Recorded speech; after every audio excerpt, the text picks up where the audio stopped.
ভাই বাবা ডাক কেন এদিন নে শখের হারি রেস্টুরেন্ট তোর হাতটা যাবে টাকাটা কিনে ওইটা দিতে হলো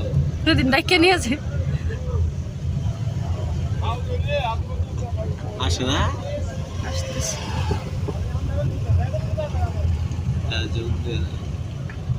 এতক্ষণ করলো গাড়িটা আগে মোল্লা রাখেন মোল্লা